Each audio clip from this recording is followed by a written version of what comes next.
Melissa in Grand Rapids, Michigan. Hey, Melissa, how can I help? Hi, Dave. Thanks for chatting with me. Sure. How can I help? So I own 2 hair salons. I have 17 employees and 4 contractors with a revenue of $1.2 million last year. Good for you. Thanks. It's fun. My husband and I are debt-free, including our house, and we are ready to invest in the next step of our business. So my question is, I am wondering if you think it is wise to purchase a building with a mortgage for your business, or is it more wise to lease? So with one of our locations, we are looking at moving it to a new location, and just wondering your advice on, whether you think it's wise to purchase a building or to lease. Well, I would not go in debt and take out a mortgage to buy a building. Now, if you can afford to pay cash for the building versus leasing, we can start to talk about what to do there. But in your case, with where you're sitting, you don't have the money to buy the building, is what you're saying. Not yet, not outright. Yeah, that's what I mean. So how expensive a building would something you're thinking about be? We've been looking, and in the area, a building could be anywhere from $500,000 to $750,000. Okay. All right. Cool. So what I would recommend you do is lease it with an option to purchase.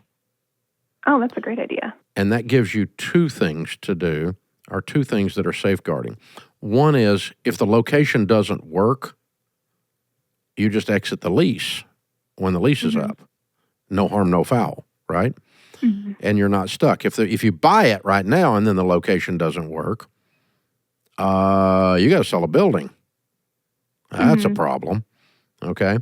And you got to sell a building you got payments on if you did it with a mortgage. Oh, my gosh, that's really a problem because you're not sitting, it's like this isn't working. It makes it harder to make the decision to move when you own the building and you made a bad choice, Okay, so if you're leasing, it safeguards you on that. The second thing a lease with an option does, it gives you time to save the money. I did that several years ago.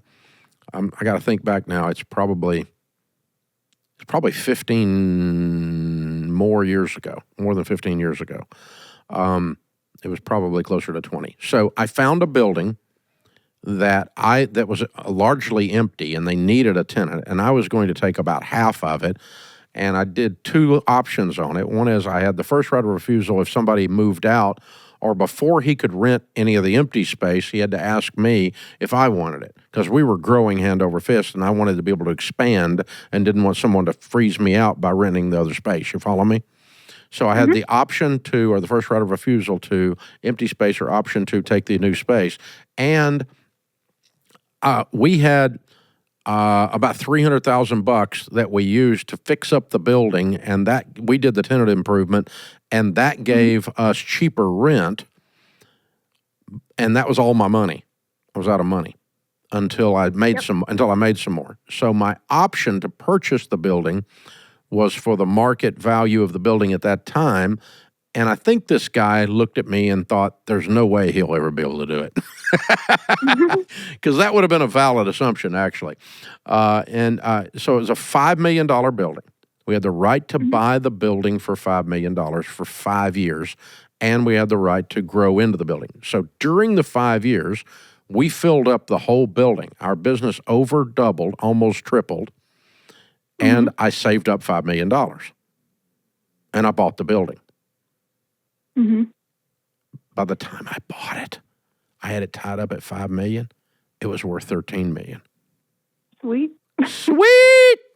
Made $8 million that day. Sweet. I like it. Yeah. So but if it had not worked out, I wouldn't have been in debt. I wasn't stuck. It was not a problem. And here's what's weird. Right after that, we continued to rent other places in the neighborhood because we outgrew the building. And then I was faced with what I'm trying to keep you from being faced with. It's like, I don't want to move out of my building. It'll be empty.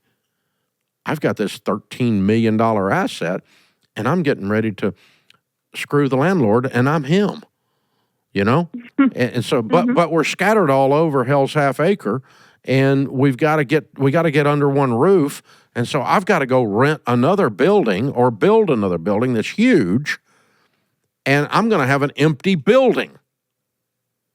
And so if you're not careful, the real estate starts telling the business what to do, and the business is the cash cow. It needs to tell the real estate what to do. Mm-hmm. That's what I'm trying to keep you from doing. So if you buy this place on a mortgage and it doesn't work, you're not going to want to move because you don't want to screw the landlord because you're the landlord. And you need to move because it's not working. That's what the lease, that's what getting out, that's why you lease, and you have the opportunity to exit then honorably and per contract and not exercise the option and let it go.